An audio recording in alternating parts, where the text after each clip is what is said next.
가지고 이제 16장을 공부하는데 믿는 것과 아는 것이라고 하는 것으로 함께 말씀을 상고해 나가려고 합니다.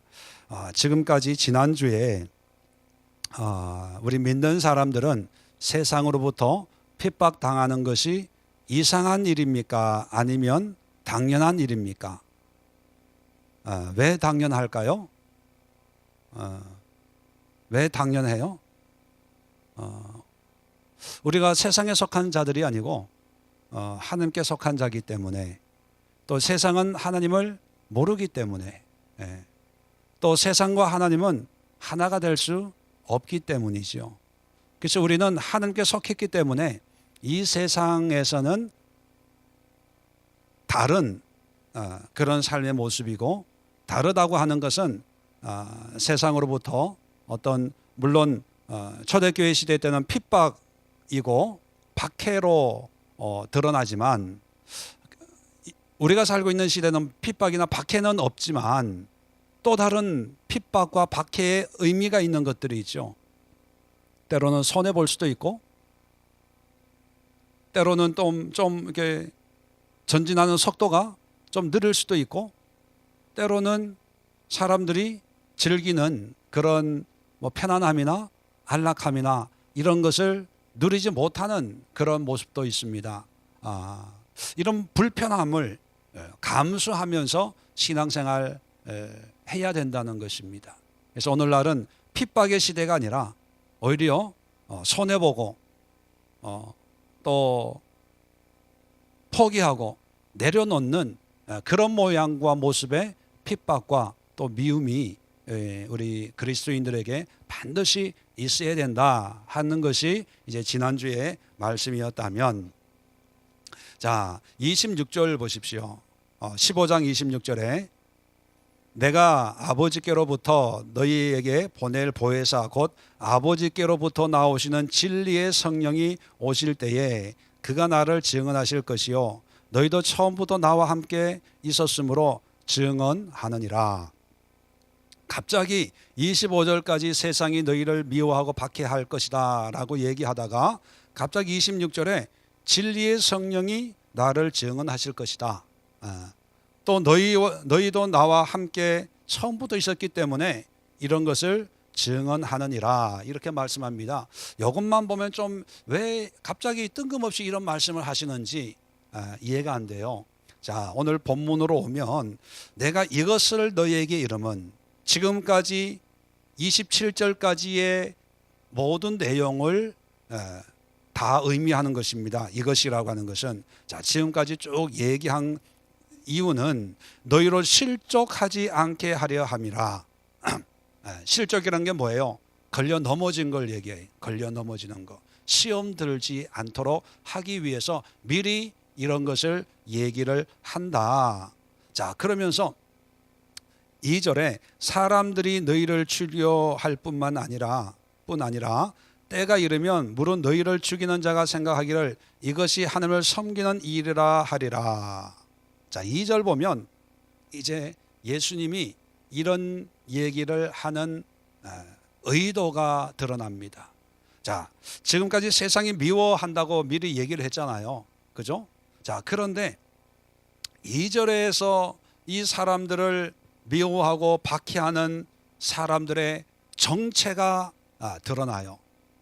지금까지 세상이 막연하게 안 믿는 사람들도 당시 로마 시대에 있는 사람들, 로마의 어떤 군인이나 정권 잡은 자나 이런 사람이 하나님을 모르니까 핍박을 한다고 생각을 하잖아요. 모르니까. 그런데 2절을 보면 출교할 뿐 아니라, 출교라는 단어 밑줄 그어놓으세요. 이 출교라고 하는 것은 이방인들이 믿는 자들을 향해서 어떤 박해하는 행위일까요? 믿는다고 하는 사람들이 제자들을, 예수님을 믿는 사람들을 박해하는 그런 행위를 얘기하는 걸까요? 믿는 사람들. 출교라고 하는 말은 히브리 헬라어로 아포시나고고스라는 단어. 아포시나고고스. 시나고고스라는 단어는 모임, 회중 이런 뜻입니다. 그래서 여기서 시나고그라는 단어가 나오는데 이것이 회당이에요. 회당. 다시 말하면 아포시나고고스라는 단어는, 아포라는 단어는 아웃 오브라는 뜻이에요. 뭐뭐로부터 벗어나서. 그러면 시나고그, 회당으로부터 떠나게 한다는 거예요. 아웃 오브 시나고그, 쫓아낸다는 것입니다. 시나고그라고 하는 것은 유대인들이 모여 있는 어떤 그런 모임을 의미하거든요. 거기에서 쫓겨나는 것. 어떤 신앙 공동체에서 더 이상 우리와 같이 신앙생활을 할 수 없다 라고 이제 쫓아내는 것을 출교라 그렇게 얘기하지 않습니까? 그 얘기는 뭐냐면, 쫓아내는 사람들이 하나님을 모르는 사람들이 아니고 하나님을 믿고 따르고 신앙생활을 하는 사람들이라는 거죠. 자, 더 기가 막힌 것은요, 때가 이르면 무릇 너희를 죽이는 자가, 죽인다고 하는 걸 보면 이제 순교를 하게 되는 때가 온다는 거죠. 자, 죽이는 거예요. 그냥 쫓아내는 걸로 만족하는 게 아니라 가장 무서운 형벌이 뭡니까? 이제 죽이는 거죠. 자, 죽이는 사람들이 생각하기를 이것이 하나님을 섬기는 일이라 하리라. 자, 죽이는 사람들이 믿는 사람들이에요, 안 믿는 사람들이에요? 야, 이게 웬일입니까? 아니, 로마 사람들처럼 하나님을 모르니까 다른 아폴로 신을 섬기고 뭐 제우 뭐 누구 신을 섬기고 뭐 바카스 술 신을 섬기고 뭐 비너스 뭐 미의 신을 섬기고 이런 사람들이 예수가 하나님이다 그러면 웃기고 있네, 너 죽어봐 이렇게 하면 모르니까 그렇구나라고 하는데, 지금 예수님이 세상이 너를 미워하고 박해할 것이다, 그럴 때는 이제 이해를 해요. 왜냐하면 당시 상황이 그러니까. 그런데 예수님이 16장 2절에 말씀하고 있는 내용은 박해하는 사람들이 누구냐 하면, 물론 안 믿는 사람도 있지만 믿는다고 하는 사람들이 너를 이제 쫓아낼 거야. 그리고 너희를 죽이는 사람이 믿는다고 하는 사람일 거야. 그 얘기를 하는 거예요. 이게 더 충격으로 다가오는 거예요. 우리가 생각할 때 믿는 사람들은 한 마음이 되고 한 뜻이 되어서 서로 위로하고 또 권면하고 격려하고 어떤 어려움도 함께 이겨낼 수 있는 형제요 자매라고 생각하지 않습니까? 그런데 초대교회 제자들에게 예수님이 미리 말씀하시는 게 뭐냐면, 안 믿는 사람들도 너희를 핍박하겠지만 그러나 믿는다고 하는 사람들이 너희를 더 핍박할 거야, 너희를 죽일 거야. 이걸 얘기해 주려고 하는 거예요. 이걸 얘기해 주려고, 왜냐하면 충격받겠죠, 당시 제자들 입장에서는. 그런데 이런 충격을 받을 것 같아서 이제 26절 15장 26절에 성령을 얘기하는 거예요. 보혜사, 너에게 보낼 보혜사 곧 아버지께로부터 나오시는 진리의 성령이 오실 때에 그가 나를 증언하실 것이요 너희도 증언하였다. 자, 믿는 사람들이, 믿는다고 하는 사람들이 왜 핍박을 하냐 하면 3절에 그들이 이런 일을 하는 것은, 밑줄 그어놓으세요, 아버지와 나를 알지 못함이라. 하나님과 예수님을 알지 못한대요. 자, 그러면 역사적으로 보면 유대인들이잖아요, 그죠? 유대인들은 하나님을 안다고 생각합니까? 모른다고 생각합니까? 그런데 예수님은 안다고 얘기해요, 모른다고 생각해요? 그럼 어떻게 된 거예요? 누가 맞아요? 예수님이 맞죠? 그러면 유대인들이 믿는다고 하는 것은 진짜 믿음이 아니라는 거예요. 그런데 유대인들 만나서 물어보면 자기 믿음이 진짜라고 생각해요, 가짜라고 생각해요?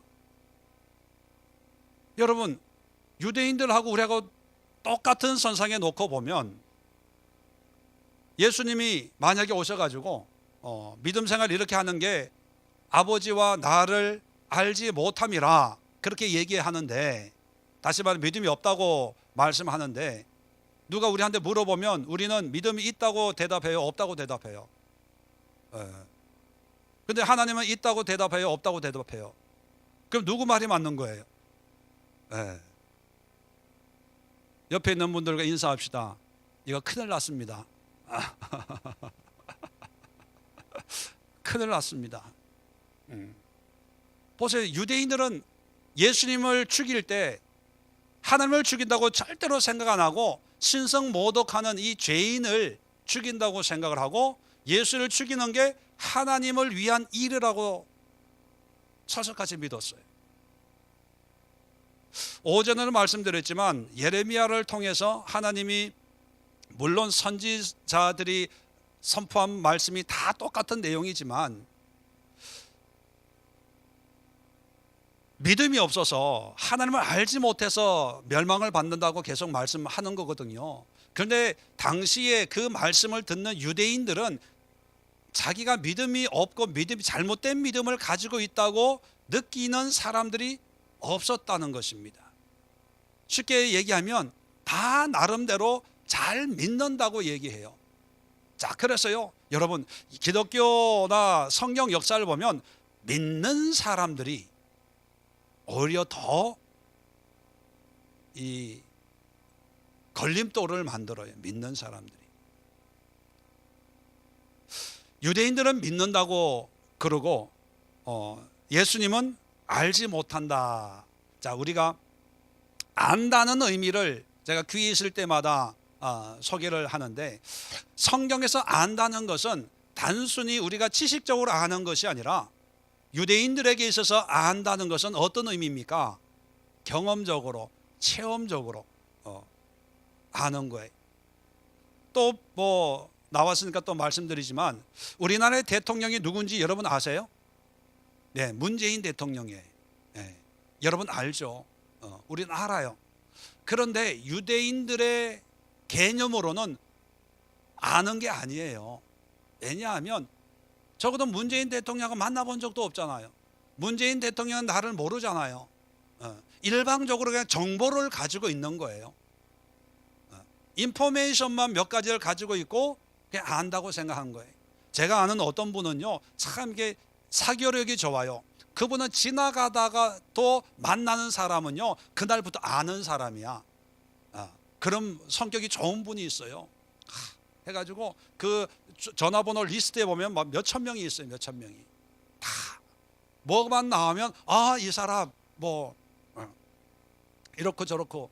근데 사실 그분은 그 상대방에 대한 정보만 가지고 있지 서로 뭐 만나지도 않고, 뭐 만나도 한번 지나가다 우연히 만난 거예요. 그런데 내가 이 사람을 알고 있다고 생각하고 안다고 생각하는 거예요.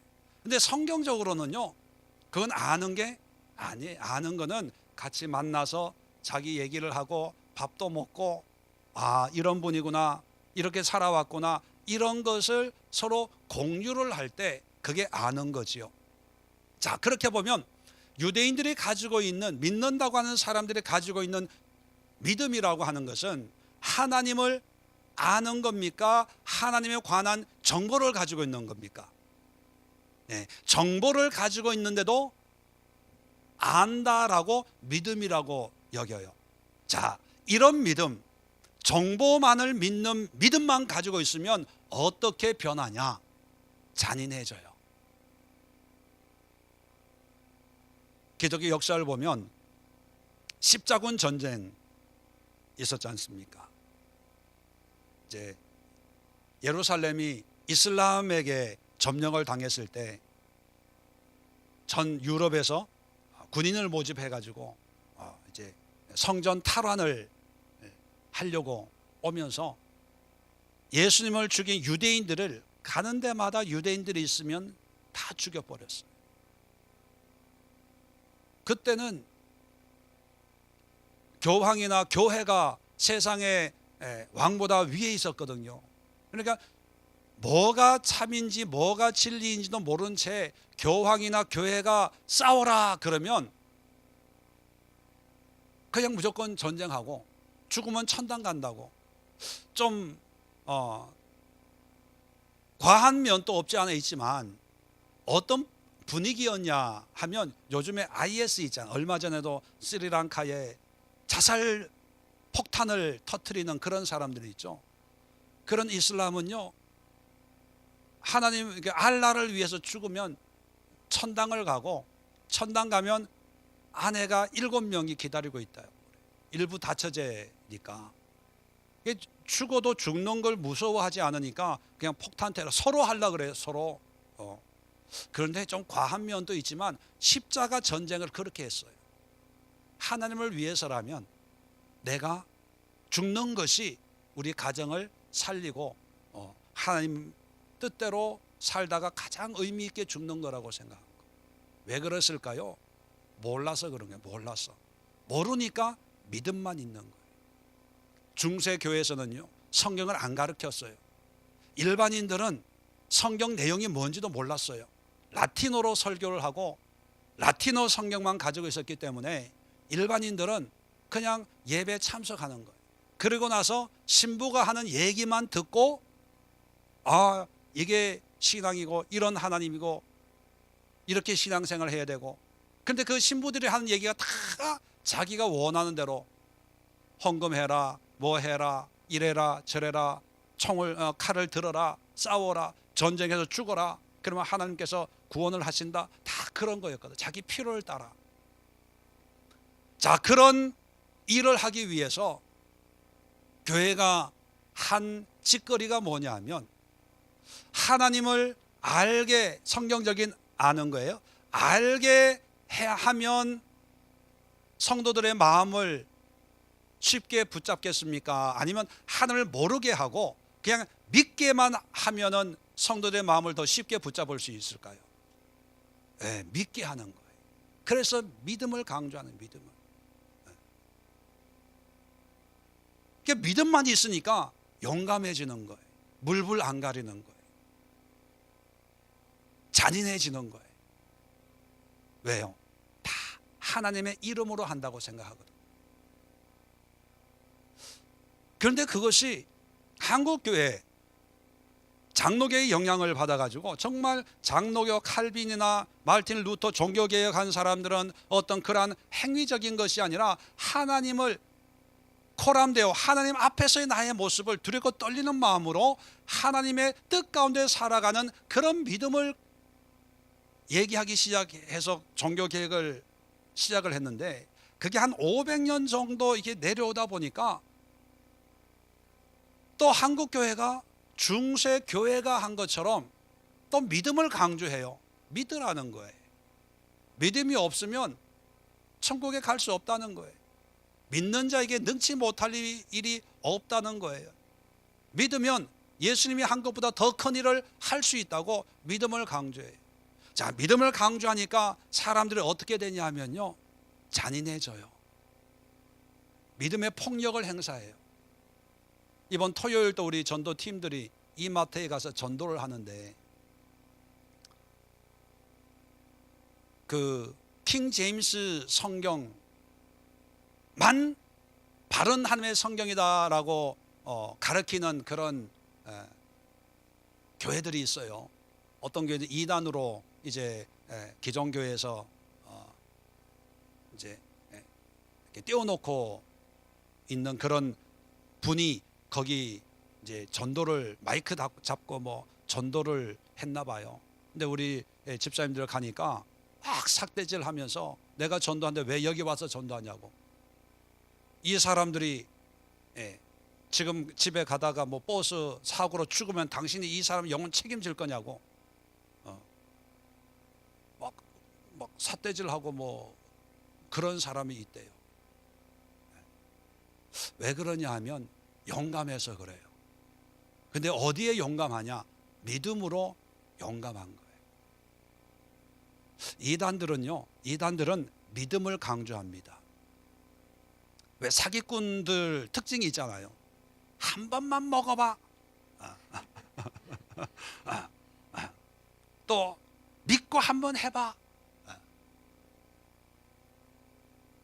믿음이 들어가면 덮어놓고 앞뒤 분간을 안 하고 거기에 매이게 되고, 매이다 보면 이게 폭력적이 되고 잔인하게 되고 자기가 하나님의 일을 하기 위해서 어쩔 수 없이 이 피해를 주는 거니까 괜찮아 이렇게 되는 거예요. 이단들이 다른 가족들이 힘들고 가정이 깨지고 해도 하나님을 위해서 하는 거니까 괜찮아 그렇게 가르치잖아요. 이단들은 개인적인 문제가 생겨도요 눈 하나 깜짝 안 해요. 왜? 하나님의 영광을. 이게 믿음이 가지고 있는 폭력성이거든요. 유대인들도 마찬가지입니다. 자기들이 믿는다고 생각을 하니까 믿는 제자들을 죽이는 거예요. 반대로 아는 것, 지식, 경험이 있으면 어떻게 될까요? 반대로 차가워져요. 정보만 가지고 있으면 그냥 아는 거예요. 장로님이 계시는데 내가 장로님을 알아요. 한번 내가 이분을 안다고 생각을 하면 누가 와서 장로님에 대해서 얘기를 하면 들어요, 안 들어요? 안 들어요. 한 얘기 또 하네. 뭐 벌써 다 알고 있는 얘기인데 뭐 안 들어요. 그런데 내가 알고 있는 장로님의 부부는 전부가 아니잖아요. 모든 게 아니거든요. 그냥 정보만 가지고 있는 거예요.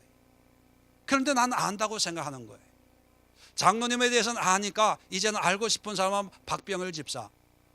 그러니까 박병일 집사에게 대한 것만 또 알고 싶어 하는 거예요. 그리고 또 몇 가지 알고 있으면 저분 알아. 그 다음에 김금열 집사. 이게 많은 것을 알고 있다고 생각을 하니까 이제 누군가가 얘기를 해요. 누구에 대해서? 박병일 집사에 대해서 근데 박병일 집사님은 하면 알아, 됐어. 그분 이렇고 이런 분 아니야? 난 벌써 알았지. 김근율 집사님 하면 알아, 그분. 뭐 다 알고 있는 얘기. 뭐 차가워지는 거, 소통이 안 되는 거예요. 자, 신앙이 마찬가지라는 거예요. 안다고 하는 것이 그냥 성경적인 아는 것이 아니고 정보, 지식. 여담이지만 제일 신앙생활하면서 제일 무서운 사람이 어떤 사람인지 아세요? 성경 한번 읽어보고 하나님 이런 분이라고 생각하는 사람. 그게 제일 무서운 사람이에요.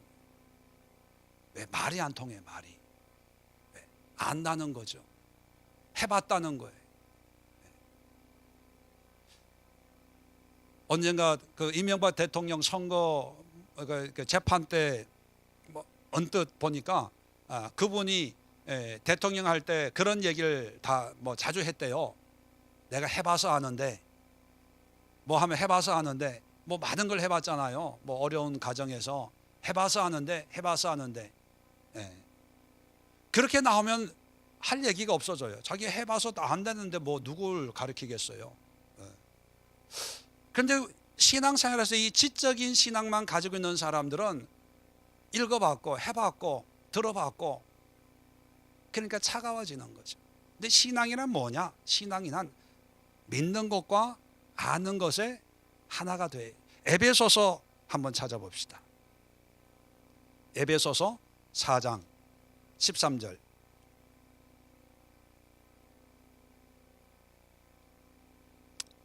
에베소서 4장 13절.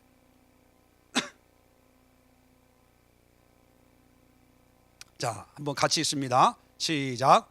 우리가 다 하나님의 아들을 믿는 것과 아는 일에 하나가 되어 온전한 사람을 이루어 그리스도의 장성한 분량이 충만한 데까지 이르리니. 자, 여기 보니까 믿는 것과 아는 일에 따로따로가 아니고 하나가 돼야 돼요. 믿고 알고, 알고 믿고. 그렇게 될 때 온전한 사람을 이룰 수가 있어요. 그래서 그리스도의 장성한 분량이 충만한 데까지 성장하고 성숙할 수가 있습니다. 이해가 되시겠죠? 덮어놓고 믿는 게 아니고 알고 믿어요. 또 아는 것도 정보가 아니고 지식이 아니고 경험으로 와야 돼요. 경험으로. 내가 기도를 하고 말씀을 통해서 삶을 통해서 체험하고 느끼고 깨닫는 그런 과정이 있어야 돼요. 그래서 말씀을 들으면 이 말씀을 한 주간 삶 속에 실천하고, 그것이 잘못됐든지 잘 됐든지 간에 왜 잘못됐을까, 또 어떻게 이런 열매가 맺혔을까, 하나님의 말씀은 이런 거구나, 그런 걸 통해서 하나님의 말씀의 의미를 내가 경험하고 깨닫는 거예요. 오늘 오후에 우리 독서 모임을 할 때 읽어보신 분들은 알겠지만, 일상 부활을 경험하다 그 마지막에 보면 부활의 친구들이라고 하는 그런 챕터가 나와요. 거기에 내용 가운데 이런 게 있어요. 오늘날은 신앙생활에 평신도라고 하는 그런 개념이 있어서 그냥 목회자들이 있고 그렇지 못한 사람들은 그냥 일반 평신도들이다라고 하는 그런 말 때문에 신앙의 중요한 것을 소위 말하는 전문가들, 목회자들에게 다 떠넘긴다는 거예요. 나는 평신도니까 나는 그냥 목사님 말씀에 순종하고 가르치는 대로 살면 되지 뭐, 그렇게 신앙생활을 한다는 거예요.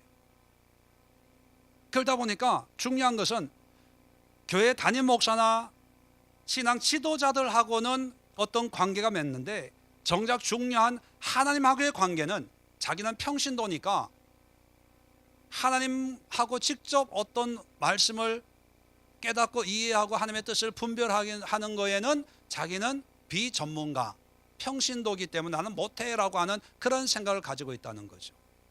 근데 그게 아니라는 거예요. 신앙의 전문가, 비전문가, 그런 기준이 없어요. 단지 목회자는 성경을 미리 공부해가지고 가르치는 거지 하나님을 대신하는 사람은 아니거든요. 그래서 어떤 교회 활동이나 이런 거에 열심히 하는 것으로 믿음이 전부다라고 생각하지 마시고 하나님을 믿어요. 근데 그 믿음의 기준이 말씀으로 와가지고 말씀 속에서 내가 경험하고 체험한 이런 지식이 하나님을 아는 것이 믿음이 되고, 이런 믿음으로 내가 살고, 그래서 믿음과 아는 것이 하나가 돼야 된다는 거죠. 자, 그러면 믿음과 아는 것이 하나가 되어서 온전한 사람인데, 믿음과 아는 것이 하나가 되는 모습이 어떤 모습일까? 결론적으로 예수님이, 아까도 제가 두 번씩이나 읽어드렸는데 15장 26절에 보면 그가 나를 증언하실 것이요, 27절에도 보면 증언하느니라. 자, 믿는 것과 아는 것에 하나가 되는 모습, 그런 신앙은 어떤 신앙이냐? 증언하는 신앙이에요. 증언이라고 하는 것은 목격자라는 거예요. 목격자는 경험을 해요, 안 해요? 경험해요. 또 거기에 대한 지식이 있어요, 없어요? 있어요. 또 어떤 사건이 일어났다는 것을 확정을 해요, 안 해요? 해줘. 왜? 내가 보고 목격하고 알고 지금도 기억하고 있으니까. 그러니까 증언을 하는 거예요, 법정에서. 그래서 법정에는요, 그렇기 때문에 증언하는 증인의 증언을 재판에 증거로 삼아주는 거예요. 인정을 받는다는 거예요, 사회에서도. 그러니까 예수님께서 믿는다고 하는 사람들이 너희를 핍박할 텐데 그런 사람들의 믿음은 진짜 믿음이 아니야.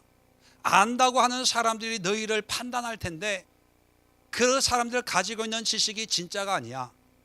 진짜는 보혜사 성령이 진리의 영으로 너희를 증언할 것이고, 또 너희도 앞으로 나를 증언하게 될 것이야 얘기하는 거예요. 그건 뭐냐면 제자들도 예수님과 함께 살았잖아요. 경험했잖아요. 보고 들은 것을 전하는 거잖아요. 자, 그래서 이 요한복음을 보면요, 요한복음을 보면 증언이라는 말을요 40번 써요. 40번. 그만큼 이것이 진짜다, 확실하다, 어김없다라는 것을 강조하기 위해서거든요. 요한복음 1장을 열어봅시다. 예를 들어서 자, 1장에 보면 이제 세례 요한의 등장을 이야기합니다.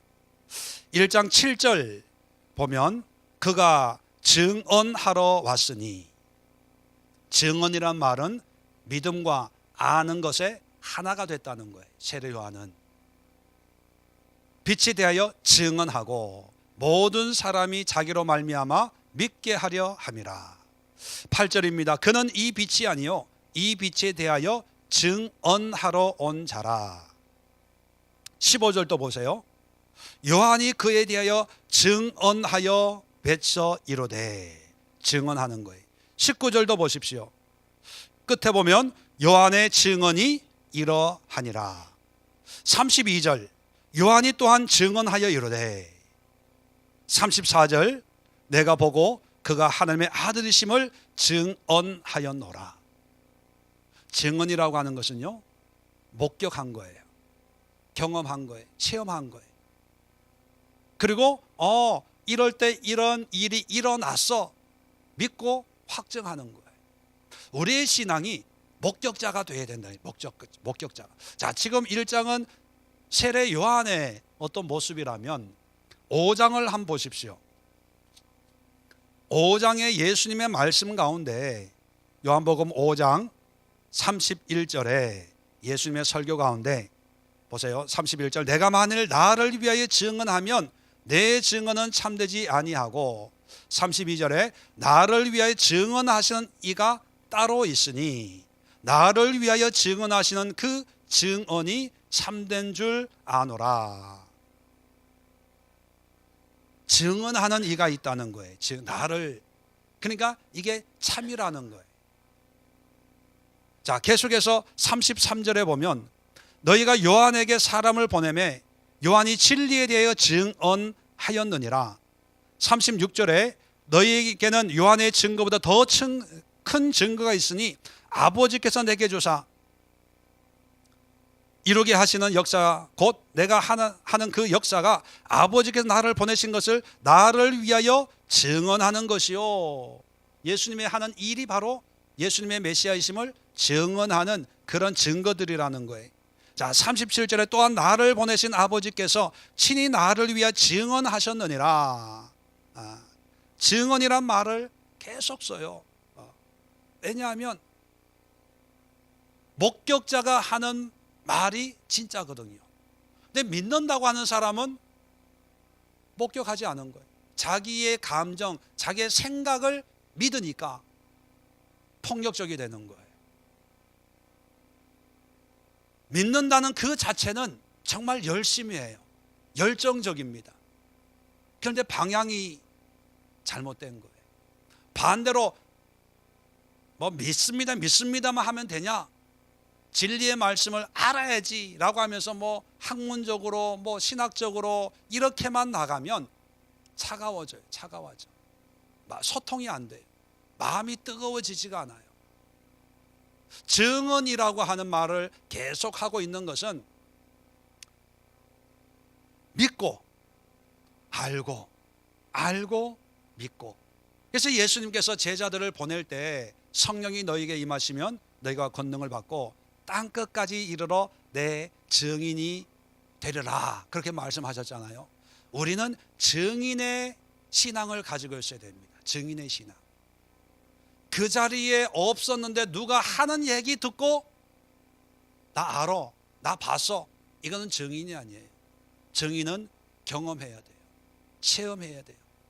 경험하고 체험한 것을 내가 내 지식으로, 내 감정으로, 내 경험으로 고백하고 확증할 수 있어야 된다는 것입니다.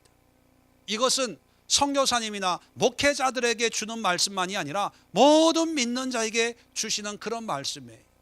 유대인들이 결국은 믿는 자들을 출교하고 박해하고 예수님도 못 박았습니다. 자, 그렇다면 오늘날 우리 신앙에서도 믿는 자들을 가장 힘들게 박해하는 사람들은 믿는 자들일까요? 안 믿는 자들일까요?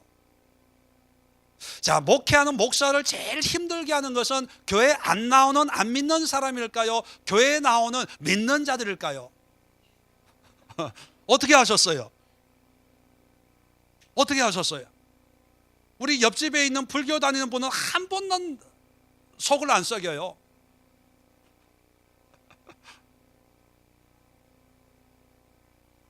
여러분, 잘 들으세요.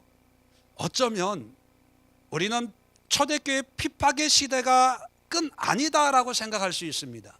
그런데 어쩌면 앞으로 안 믿는 사람들이 우리 교회나 믿음을 하나님을 공격하기보다는 믿는 자들이 더 공격할 거예요. 저는 그렇게 생각합니다. 어떻게 보면 오늘날 믿는 사람들이 행하는 그런 안 좋은 일들 때문에 하나님께 욕을 먹이잖아요. 다 보면 권사가 사기치고 장로가 사기치고 목사가 사기치고 어떤 분하고 전화 통화했는데 새를 들어갔는데 그 집주인이 목사래요. 목사. 사모님이 목사인데 방을 안 빼준대요. 방을 빼서 이사를 갔는데 방을 안 빼주는데 어떻게 해야 되냐고. 기도하라고 그래야 돼요? 어떻게 해야 돼요? 그 목사님들도 기도할 텐데 그분들보다 더 세게 기도해야 빨리 방이 빠질 텐데 지금 그런 지경이에요. 자, 이게 뭐냐면 어떤 무력으로 힘으로 어떤 핍박 이런 거는 아니지만 영적으로 계속 우리를 공격하는 그런 공격이 아닐까. 그저께도 보니까 강남에 목사님이 세상 법으로는 장로교 목사가 아니다 이렇게 대법원에 판결을 났더라고요. 뭐 때문에 판결을 났는지는 구체적으로 모르겠지만 참 그런 걸 보면 세상 사람들이 어떻게 보겠어요? 10몇 년을 목회했는데 장로교 교단 목사가 아니다. 그러니까 또 급하게 2주 공부해가지고 속성으로 해가지고 노회에서 또 임명을 받고 이러는 걸 보면서 사정이 다 있고 하겠지만 중요한 것은요, 점점 우리의 모습이 결국은 하나님께로 날아가는 화살처럼 되는 그런 시대가 점점 오지 않을까 그런 생각을 해요. 그래서 결론적으로 말씀을 드리고 싶은 것은 우리의 믿음과 하나님을 아는 거에 하나가 되는 온전한 사람을 이루어서 그리스도의 장성한 분량에까지 이르러야지 만약에 이게 안 되면 우리 또한 잔인한 성도가 될 수 있어요. 냉철한 차가운 그런 기독교인이 될 수가 있다는 것입니다. 그래서 결론적으로 말씀을 마칩니다. 교회를 핍박하는 사람이 결국은 교인이고 믿음을 박해하는 사람들이 결국은 교인들이고 하나님의 영광을 가리는 사람이 결국은 기독교인들이고, 자, 그럴 때에 믿음과 말씀으로 살아가기 위해서 우리에게 필요한 것이 뭘까? 아까도 5장 20 몇 절입니까?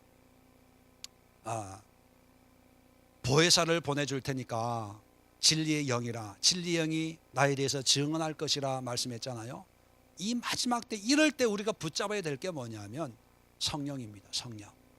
성령님을 붙잡고 성령 안에서 우리의 믿음을 세워나가고 성령 안에서 하나님의 말씀을 우리가 공부하고 연구할 때 흔들리지 않는 온전한 그런 신앙의 모습을 갖출 수가 있다 하는 것을 여러분 마음에 깊이 새기시고 오늘 이 시간 말씀을 통해서 믿음과 함께 하나님을 아는 거에 하나가 되어야 되겠다. 믿음만 강조하지 말고 또는 지식만 강조하지 말고 두 개가 합쳐져야 된다. 그러기 위해서는 어떻게 해야 돼요? 기도하시고 영성훈련하고 예배 나와서 하나님의 은혜를 구하고 또 말씀 보고 말씀 연구하고 말씀 훈련을 하고 그런 수고를 우리가 해야 된다는 겁니다. 기도하겠습니다. 좋으신 하나님